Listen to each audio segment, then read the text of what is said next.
শপথ গ্রহণের আগেই যুক্তরাষ্ট্রের নবনির্বাচিত প্রেসিডেন্ট ডোনাল্ড ট্রাম্পের মন্ত্রিসভার সদস্যদের যোগ্যতা ও সক্ষমতা নিয়ে প্রশ্ন উঠতে শুরু করেছে নানা মহলে। এবার প্রতিরক্ষা মন্ত্রীর দায়িত্বে পাওয়া ফক্স নিউজের পিটের হেগসেথের বিরুদ্ধে যৌন হয়রানির অভিযোগ উঠায় ট্রাম্পের সিদ্ধান্ত নিয়ে অসন্তোষ প্রকাশ করেছেন খোদ রিপাবলিকান শিবির। এছাড়া অ্যাটর্নি জেনারেল পদে মনোনীত ম্যাট গেটসের মাদক মামলা ও স্বাস্থ্য দপ্তরের রবার্ট এফ কেনেডির জুনিয়রের ভ্যাকসিন বিদ্বেষ নিয়েও আছে বিতর্ক। যদিও বিশেষজ্ঞরা বলছেন মন্ত্রিসভা নির্বাচনের ক্ষেত্রে নিজস্ব এজেন্ডা বাস্তবায়নকেই প্রাধান্য দিয়েছেন ট্রাম্প। বিচার ব্যবস্থার সাথে কোনো ধরনের সম্পর্ক না থাকার পরেও ম্যাট গেটসকে অ্যাটর্নি জেনারেল পদে দেওয়া কিংবা চীন ইরান বিদ্বেষী মার্কো রুবিওকে পররাষ্ট্র দপ্তরে নিযুক্ত করার পেছনে যুক্তরাষ্ট্র প্রেসিডেন্ট ডোনাল্ড ট্রাম্পের ভিন্ন কোনো অভিসন্ধি আছে। এ নিয়ে তুমুল আলোচনা শুরু হয়েছে মার্কিন গণমাধ্যমে। বিশ্বস্ততার ভিত্তিতে মন্ত্রিসভা বণ্টনের পেছনে ট্রাম্পের ব্যক্তিগত সম্পর্ক, যুক্তরাষ্ট্রের সীমান্ত নীতি, চীনের সাথে দ্বিপাক্ষিক সম্পর্ক এবং আইনি স্বার্থের বিষয়ে গুরুত্ব পেয়েছে বলে দাবি ব্রিটিশ সংবাদ মাধ্যম বিবিসির।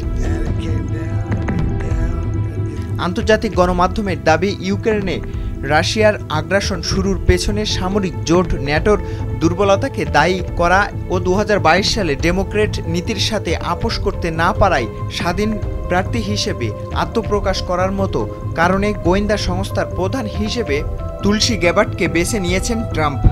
সুনির্দিষ্ট এজেন্ডা বাস্তবায়নে আইন প্রয়োগকারী সংস্থা, গোয়েন্দা বিভাগ ও স্বাস্থ্য খাতের মতো 3 গুরুত্বপূর্ণ দপ্তর বণ্টন করেছেন ট্রাম্প। চীন বিরোধী অবস্থানের জন্য নির্বাচনের আগ থেকেই আলোচিত সমালোচিত হয়েছেন ট্রাম্প। পররাষ্ট্র দপ্তরের দায়িত্ব বণ্টনের সময় দ্বিপাক্ষীয় বাণিজ্য নীতি, ইউক্রেনের অর্থায়ন ও ইসরায়েল ফিলিস্তিন ইস্যুকে গুরুত্ব দিয়েছেন তিনি। যুক্তরাষ্ট্রের ভবিষ্যৎ পররাষ্ট্রমন্ত্রী মার্কো রুবিও মূলত কিউবান অভিবাসী পরিবারের সন্তান। ইসরায়েলের একনিষ্ঠ সমর্থক ও রাশিয়ার প্রেসিডেন্ট ভ্লাদিমির পুতিনের দীর্ঘদিনের সমালোচক হিসেবে মার্কোর জনপ্রিয়তা আছে।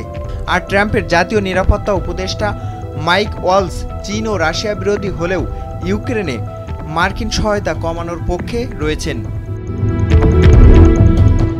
কর্মক্ষেত্রের অভিজ্ঞতা বিবেচনায় ট্রাম্প 2.0 মন্ত্রিসভায় যাদের যোগ্যতা নিয়ে প্রশ্ন উঠেছে, ট্রাম্পের প্রতি বিশ্বস্ততা আর রিপাবলিকান স্পিরিটের মানদণ্ডে তাদের হালকাভাবে দেখার সুযোগ নেই। দিন শেষে নিজেদের পছন্দের ব্যক্তিদের নিয়ে মন্ত্রিসভা সাজিয়ে আমেরিকাকে কতটা গ্রেটার বানাবেন ট্রাম্প, সে সিদ্ধান্তে পৌঁছাতে অপেক্ষা করতে হবে আগামী 4 বছর। আবু বকর সিদ্দিক, ভোরের কাগজ। People, this is karma, ladies and gentlemen. He deserves this.